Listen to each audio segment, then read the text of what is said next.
اعمل درس ايه؟ اعمل درس ايه؟ اعمل درس ايه؟ اعمل درس ايه؟ اعمل درس ايه؟ درس مش لاقي فكرة. اعمل ايه؟ اعمل درس ايه؟ اعمل درس ايه؟ اعمل درس ايه؟ ايه؟ اعمل درس ايه؟ اعمل درس ايه؟ بس جات لي فكرة من غير مقدمات كتير. تابع معايا الدرس.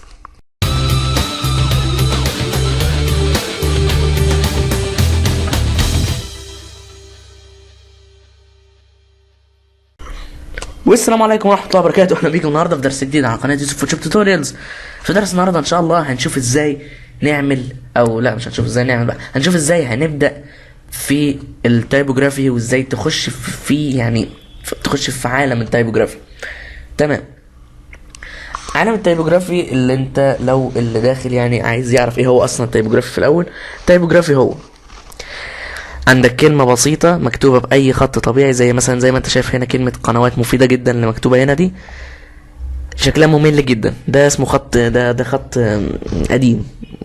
ازاي بقى تحولها لكلمة شكلها فانكي كده شوية وجديدة وشكلها أنيق ومختلف عن الباقي. كل الكلام الكتير اللي انا قلته ده هو اللي في الاخر بيعمل تايبوجرافي. التايبوجرافي هو ايه؟ هو ان انت بتحول شكل الكلمة التقليدي الممل لشكل جديد، حاجة جديدة كده لايقة مع الفترة اللي احنا فيها دلوقتي. طيب تمام. اعمل ايه عشان اخش مجال التايبوجرافي، او يعني اتخصص في مجال التايبوجرافي او امارس مجال التايبوجرافي ده؟ تمام. محتاج تعمل انا ما بعرفش ادي ارقام، بس هنقول مثلا محتاج تعمل 4 حاجات. اول حاجة، لو انت مشغول بمجال التايبوجرافي قوي ونفسك تتعلمه ونفسك يبقى ليك يعني مجال فيه، كل اللي عليك تعمله هو حاجة واحدة بس، ان انت تبتدي تحسن خطك. مش هقولك اكتر من كده، مش هقولك اتعلم خط او اشترك في مكان لتعليم الخط وكده. ابتدي في ان انت تحسن خطك في الكتابة العادية وانت قاعد بتكتب. ان انت وانت قاعد ماسك الورقة والقلم بتحل حاجة اداها لك المستر في الدرس، بتكتب حاجة تبع الشغل، بتكتب حاجة في الولا حاجة، وانت قاعد ماسك القلم. خلي جنبك كده وانت ماسك يعني ماسك القلم كده، واقعد وانت بتكتب يعني اتمرن على ان انت تحلي خطك شويه.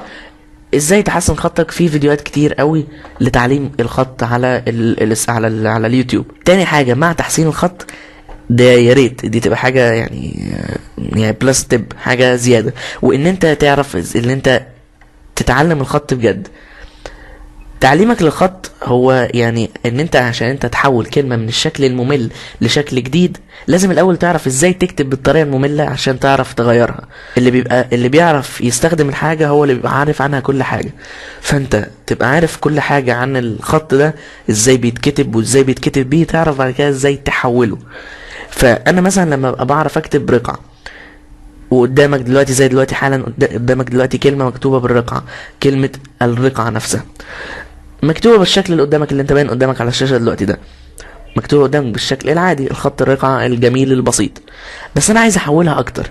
فتبتدي انت بقى، طالما انت بتعرف تكتب رقعة، تعرف ازاي تلف في ايدك بالقلم او بالماوس ايا كان بتكتب بايه، ان انت تعمل شكل يعني سلس كده، بدل ما تكتب بالقواعد لا يعني تخلي القواعد كيرفي معاك شويه، كانك تسيح القواعد وتخليها طريه كده، عامله زي السفنجه في ايدك، او الصينيه الرابر اللي بتخش الفرن دي. فهو ده اللي عليك تعمله اول حاجه، ان انت تعرف الاول الخط. انا مش هقول لك روح خد شهاده من اكبر مكان في الدنيا دي كلها ان انت بتعرف تكتب او ان انت خطاط، بس ان انت تعرف حتى ولو تقلد الخط. دي حاجه جميله قوي في الاول وفي الاخر. تاني حاجه تعملها ايه هي؟ تاني حاجه تعملها هي انك تشوف دي. طبعا انت لو من الاشخاص اللي محبطين من ان التايبوجرافي صعب وشيء صعب وكده، هتقول لي بنفس الطريقه ايه ده، هتقولها لي كده انا متاكد. ده يا سيدي تاني حاجه من ال4 حاجات اللي قلت لك عليهم. اول حاجه لما قلت لك حسن خطك، تاني حاجه وهي شوف المقاله دي. المقاله دي هي اللي انا بدات منها. هو انا يعني مش تايبوجرافر، بس انا يعني عارف الحاجات اللي ممكن تساعدك على كده. حد برضو تاني من المحبطين دول هيقول لي هو بتعملهاش انت ليه؟ هقول لك عشان انا مش مهتم بالموضوع دلوقتي. لكن الموضوع كله وما فيه ان انت اما بتقرا خبرة، يعني بتقرا خلاصة خبرة اللي بدأوا من قبلك وعاشوا يعني التعب اللي انت عشته ده، بتبقى شيء كويس ان انت تشوف اللي قبلك عملوا ايه وتعبوا في ايه. دي مقالة كاتبها احمد الخواجة او احمد خواجة، يعني على حسب، مش يعني مش هو ده اللي هنتكلم فيه دلوقتي.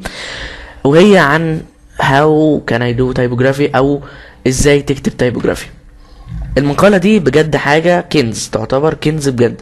كلام بسيط، مش رابطك بحاجات صعبة، ده بجد لا، دي حاجات سهلة جدا وحاجة تخلي بجد نفسك تتفتح وتحسسك ان الموضوع شيء سهل. فتجيب المقالة دي منين؟ هي على بيهانس، على البروفايل احمد الخواجة، لكن انت تقدر ببساطة تلاقيها تحت في الديسكريبشن، هتلاقي اللينك بتاع مقالة احمد الخواجة دي من غير اي تعب، عادية سهلة. تمام. تالت حاجة وهي ان انت اولا تشوف تتخصص في ايه الاول. يعني هتبقى حابب تشتغل على الالستريتور ولا الفوتوشوب؟ تاخدها مني نصيحة، خليك دايما في الالستريتور. الالستريتور هو خلق، يعني صنع ان هو يكون برنامج رسم، مش برنامج يعني مش برنامج مثلا ما ينفعش تعمل تصميم دمج على الالستريتور. الالستريتور بس للرسم، فوتوشوب بس للدمج، افتر افكت للفيديوهات، ايا كانت ايه تاني في ايه تاني يعني. طيب تمام. تالت حاجة وهي ايه؟ اعمل خزينة بصرية، او اعمل اللي هو يعني كتلة حاجات بصرية في راسك ان هي تبقى دي المرجع بتاعك. يعني ايه؟ رقم 3، شوف كتير. شوف كتير يعني ايه؟ يعني شوف كمية تايبوجرافي قد شعر راسك زي ما بيقولوا، ان انت شوف تايبوجرافي كتير قوي. طب وده هيساعدني في ايه؟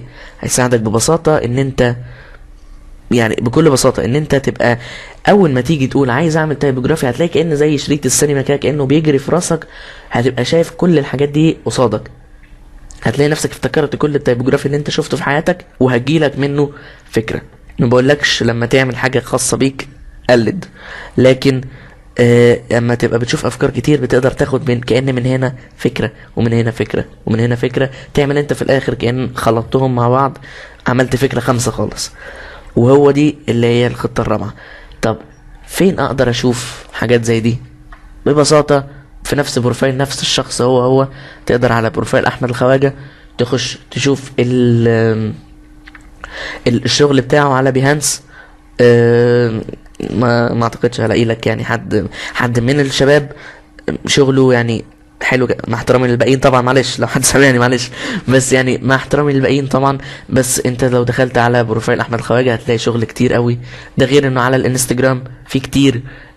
تقدر تخش على جوجل وتكتب تايبوجرافي عربي، او عربي بس ما تكتبش بالانجليزي، عشان كلمة تايبوجرافي عند الاجانب حاجة تانية خالص.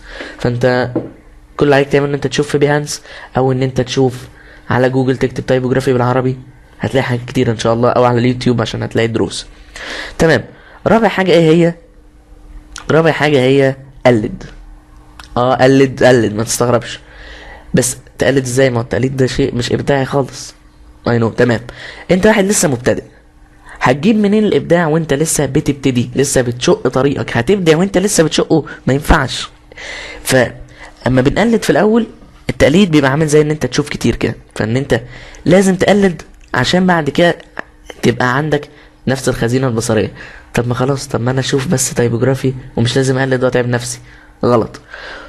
اما بتقلد ايدك بتمشي في الحاجة اكتر، ايدك بتبقى اخدت على الموضوع اكتر.